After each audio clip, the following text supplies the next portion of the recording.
큐티라이브 김목사입니다. 로마서 2장 17절입니다. 유대인이라 불리는 내가 율법을 의지하며 하나님을 자랑하며 율법의 교훈을 받아 하나님의 뜻을 알고 지극히 선한 것을 분간하며 맹인의 길을 인도하는 자요 어둠에 있는 자의 빛이요 율법에 있는 지식과 진리의 모본을 가진 자로서 어리석은 자의 교사요 어린아이의 선생이라고 스스로 믿으니. 바울은 2장 17절부터 본격적으로 유대인의 문제를 다루고 있습니다. 초점은 율법을 가진 유대인들도 하나님 진노에 직면하고 있다는 것입니다. 유대인들은 이방인들을 정죄하고 비난하는 것을 즐기는 사람이었는데 그들 역시 하나님 진노를 피할 수 없다고 바울은 지적합니다. 율법을 의지하고 하나님을 자랑하는 것은 좋은 것입니다. 17절에서 20절 사이에 바울은 유대인의 특권 10가지를 열거하고 있습니다. 문제는 이런 특권을 가지고 있으면서도 그들이 보인 삶의 모습입니다. 21절입니다. 율법을 받고도 저지른 행동들에 대해서 지적이 나옵니다. 유대인들은 자신들이 지식이 있다고 생각했지만 바울은 행동 없는 지식은 무의미하다고 합니다. 오히려 지식을 갖고 있기 때문에 더 큰 책임 추궁을 당하게 된다고 합니다. 말씀 봅니다. 그러면 다른 사람을 가르치는 내가 네 자신은 가르치지 아니하느냐? 도둑질하지 말라 선포하는 내가 도둑질하느냐? 간음하지 말라 말하는 내가 간음하느냐? 우상을 가증히 여기는 내가 신전 물건을 도둑질하느냐? 율법을 자랑하는 내가 율법을 범함으로 하나님을 욕되게 하느냐? 기록된 바와 같이 하나님의 이름이 너희 때문에 이방인 중에서 모독을 받는도다. 21절, 23절에서 바울은 5가지 질문을 퍼붓습니다.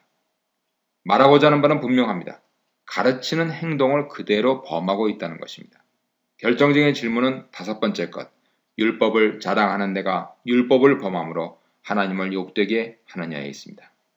바울이 인용하고 있는 이사야 52장 5절 그리고 에스겔 36장 20절을 참조하시면 유대인들이 바벨론 제국에 유배되었을 때 역사적 배경을 하고 있는 말씀이 나옵니다. 그 기간 동안에 하나님 이름이 이방인들에게 모독되었던 것을 상기시키고 있는 것입니다. 하나님께서 유대인들에게 율법을 주시고 그들을 선택하신 이유는 이사야 49장 6절에 있듯이 이방인의 빛이 되어서 그들을 통해 하나님 구원을 땅끝까지 이르게 하려는 것이었습니다. 만일 유대인들이 율법을 철저히 지켜서 다른 이방인들이 유대인의 다른 삶을 발견하고 하나님 이름을 높이면 그분을 믿게 되는 영광이 있겠지만은 유대인들은 그러지 못했던 것이죠. 무서운 사실은 예수님께서 마태복음 28장에서 대위임령으로 모든 민족으로 제자를 삼아 세례를 주라고 하시고 사도행전 1장 8절에서 40일 강원 가운데서 땅끝까지 이르러 증인이 되라고 그렇게 분부하셨는데 마땅히 그리스도인들이 예수의 증인으로 그분을 영화롭게 하며 살아야 하지만 만약에 빛이 되는 삶을 살지 못한다면 하나님과 예수 그리스도의 이름을 모욕을 받게 하는 것이고 이 본문이 우리에게도 적용될 수 있다는 데 있습니다. 25절 보겠습니다. 내가 율법을 행하면 할례가 유익하나 만일 율법을 범하면 내 할례가 무할례가 되느니라. 그런즉 무할례자가 율법의 규례를 지키면 그 무할례를 할례와 같이 여길 것이 아니냐. 또한 본래 무할례자가 율법을 온전히 지키면 율법 조문과 할례를 가지고 율법을 범하는 너를 정죄하지 아니하겠느냐. 사도 바울은 25, 29절에서 누가 진정한 유대인인가를 묻는데 25, 27절에서 진정한 할례에 대해서 말씀하고 있습니다. 유대인의 가장 근본적인 아이덴티티는 남자아이가 태어난 지 8일 만에 받았던 할례의식이었습니다. 할례는 언약의 상징이며 율법 지킴의 헌신의 상징이었습니다. 아브라함이 유대인의 아버지가 된 것은 할례가 상징하고 있습니다. 로마서 4장 11절입니다. 하지만 역사적으로 유대인들이 그것을 제대로 그 정신을 지키지 못했을 때 다니엘서에 예언된 대로 안티오코스 4세가 할례를 금지하고 할례를 행한 부모와 아이를 전부 죽여서 성전벽에 진열해 놓고 거기에 부화내동한 일부 유대인들은 로마 제국에서 출세하려고 원상태로 할례를 복구하는 그러한 수술을 받기도 했던 것이죠.